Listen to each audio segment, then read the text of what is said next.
Teacher Prix, I need to improve my English speaking. I imagine that's why you're here. But the question is, how can English grammar help me with that? Especially if you study grammar the way I'm going to recommend in this lesson. So watch and find out.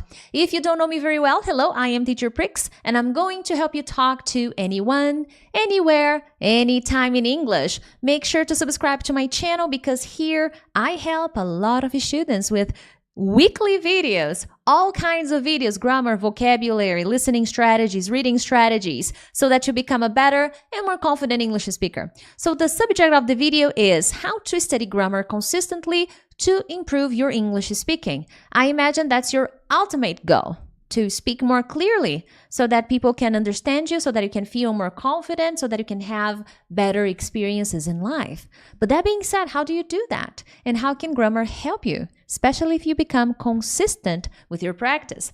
Well, that's what I intend to show you in this video. And here, guys, on my channel, maybe you're new around here, so you're giving me an opportunity. Thank you very much. I help students go from stuck to speaking. More specifically, I help pre-intermediate and intermediate students.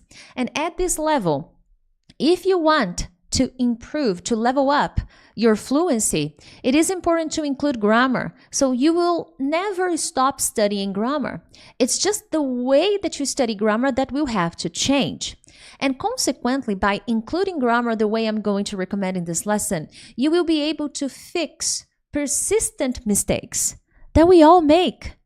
And we are only able to improve those mistakes when we combine different skills. This is basically what I do with my students in my academy, my online program. I integrate these skills so that my students can correct persistent mistakes, improve their pronunciation, and their communication skills as a whole, okay? Now, that being said, consistency is key.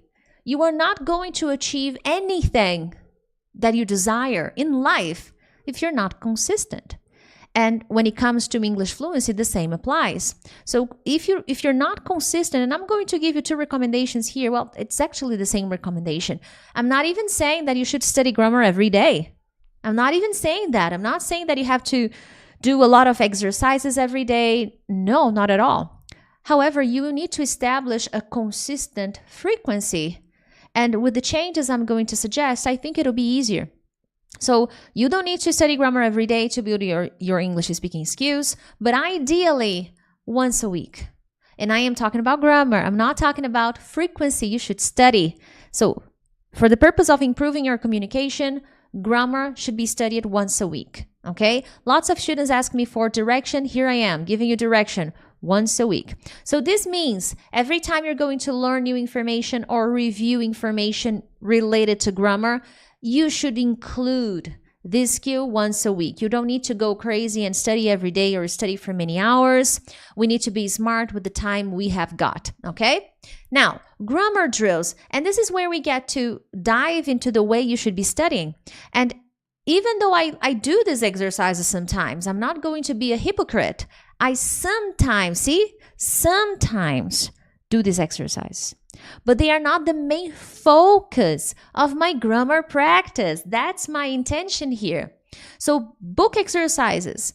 My recommendation here is more writing, less doing this grammar exercise. So more grammar, more writing, and fewer grammar exercises, book exercises, okay?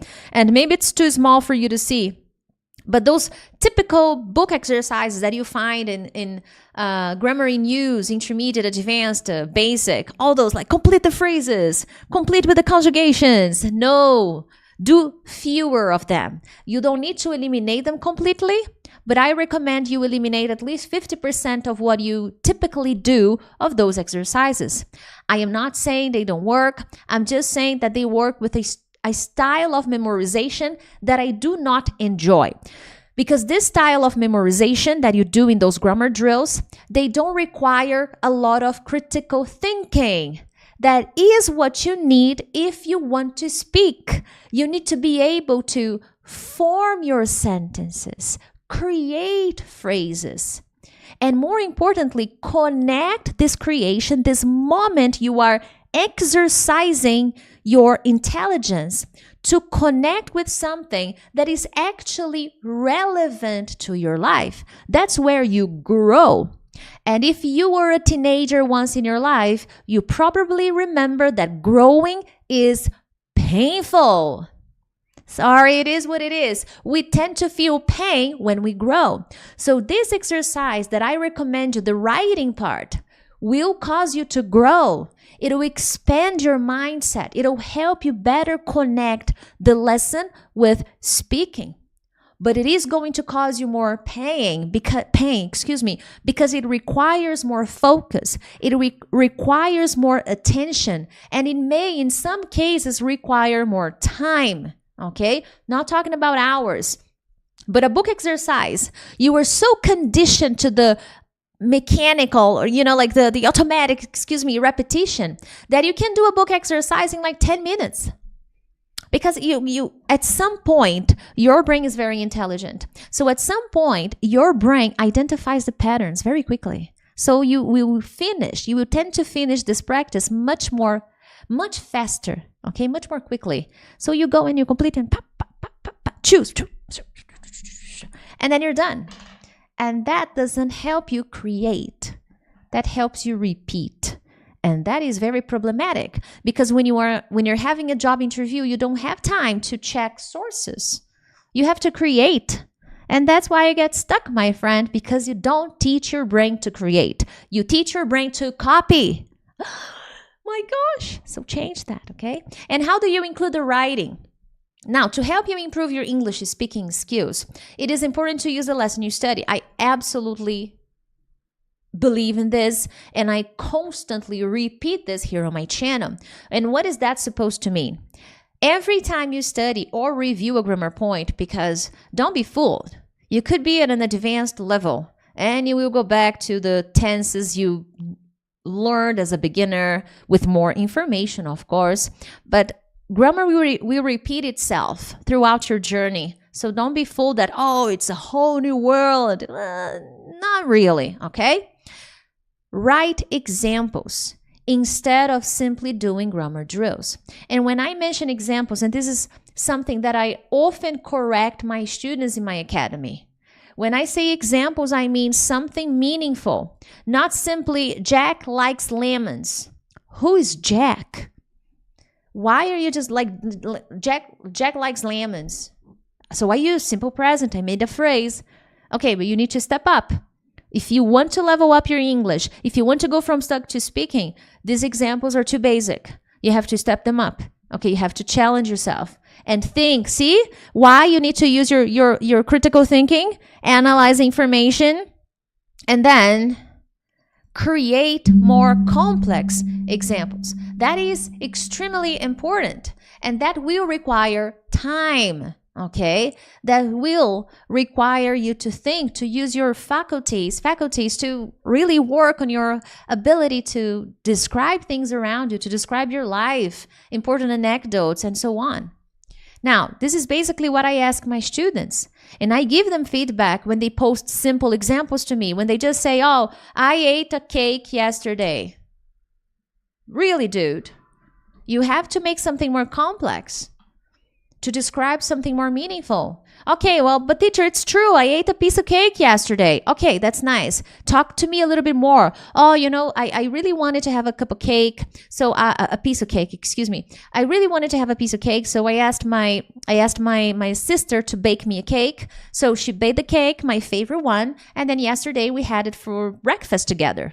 Okay, now you're telling me a story. If you're reviewing simple past, students forget verb conjugation, so they just keep writing the verb conjugations as if you're going to remember them.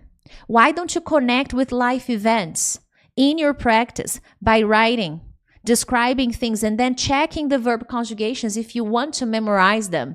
That's what's going to impact your brain and help you retain information much more, okay? Now, if you're enjoying this lesson, make sure to hit the like button, subscribe to my channel. As of now, I don't know when you're watching this video, but I open registration for my academy a few times a year. Right now, it is open for registration. Make sure to check it out, become part of the gang. Registration ends tomorrow, and this is it. I also have other products such as my study plan cycle, my listening mastery workshop. I have phrasal verbs for conversation, survival travel English. So check the links in the description of this video. But I will be just happy if you simply subscribe to my channel. Now, guys, if you study 3 times a week, one day should be dedicated to grammar plus writing plus speaking. Don't forget this combo: grammar, writing, speaking, because my goal is to help you go from stuck to speaking. So this is the combo you need to include: grammar, writing, speaking. And this should be one day. Now, where do I find the lessons? Can I use the books to study the lesson? Yes, the book has explanations, so it is valid. You can study the explanations, you can read, you can take notes. I do this all the time. So I'm not saying you shouldn't. You should. If you prefer, you can watch a video, a grammar video here on YouTube for free. I have hundreds of grammar lessons here on my channel, just giving definitions and creating examples, as I always do and as I always tell you guys to do. And then here's what you do. Well, I watched a video about passive voice, okay? How to make passive voice sentences, how to write them. So I watch the video, I write down the explanations. That's all important. Then my next step is, okay, now I'm going to create my examples and create as many as possible. That's why it's one day only. My next step is to work on speaking. Yes, because first you create your written examples. Because that, and why it's important to do the writing part. Because when you sit down to write, to create, not to do grammar exercises, okay? But when you're writing and creating your examples, that will give time for your brain to process information, use your reasoning, see the memory you have of those lessons, because probably you saw some lessons before, connecting the ideas, and you need time to process that information. And when you're writing, you get to give your brain time to build this skill. That's why it's so important. So it'll help you organize your sentences or organize your ideas. Remember the growth? That growth means pain, like when you're teenagers, you're growing, you're changing, that hurts a little. Same thing, you're going to feel a little tired doing this, but that means it's working. Your brain is busy, focusing, paying attention, trying to create. Now, another thing you can do, okay, not another thing you can do, but the next thing you're going to do. Okay, I finished. I wrote some examples. I wrote 2 examples. It was so difficult for me, but I did it. I wrote 2 examples. Wonderful. Now you're going to close your notebook. Bye notes. Goodbye notes. I would grab my phone and I would record myself, okay? So you're going to grab your phone, you're going to record your voice, and then you will create new examples. That's going to fire up your brain and help you really process the information and challenge yourself. Guys, again, when you do your speaking practice, don't write, don't read your examples. Here, you don't have much time to think. You really test what you learned by creating examples orally, which is going to teach your brain how to work fast in situations where you have to speak. So at the end of the day, this exercise is preparation for the real world. So when I pick my phone and I force myself, I studied a lesson, now I have to create. I have to think fast. So you're teaching your brain to think fast when you have to speak. And this is practice. Many people come to me and say, oh, but I just need to speak with someone and then I will be better. That's one strategy, but that strategy alone doesn't work. It's your responsibility in your practice to include exercises that will stimulate your brain to work fast, work well under pressure. And that takes time and consistency, which is the point I made before, okay? Now, if you study every day, teacher, can I do more grammar days if I study every day? Honestly, my recommendation is no. You don't need to study grammar more times a week just because you study every day. And when I say every day, perhaps what I'm trying to say is if you study 5 times a week or 6 times a week, or even if you study every day, fine by me. But my recommendation remains the same. One day to work on the combo, grammar, writing, and speaking. Why, Priscilla? Well, because on the other days, you're going to tackle other skills, such as listening, writing, and speaking. Oh, look at the combo again. Listening, writing, and speaking. Reading, writing, and speaking. Vocabulary, writing, and speaking. So pronunciation and speaking. Or maybe just pronunciation and intonation. So you're always going to integrate the grammar, the English skills you're studying. That's basically what I do with my students inside the academy. So what I like doing, and I recommend you do, is I stick to one grammar point for 2 weeks. So let's say this week I am studying inversions, okay? I was actually studying that. So I'm studying inversions. So probably next week I will study again the same subject. So I like to spend a little bit more time on each grammar point. That's my personal choice. If you're feeling okay, you can move on to the next point. But if you're still feeling like you could spend a little more time, or maybe it could be a review time, a review day, so you can stay on the grammar point for 2 weeks. That's what I do, and you can use the second day to review. And please note that I'm talking about a different week. So I use one subject for 2 weeks, okay? Now, guys, I hope you enjoyed this video. Make sure to subscribe to my channel, and if you appreciated this lesson, share it with a friend. Thank you so much, and I'll see you next time. Bye-bye.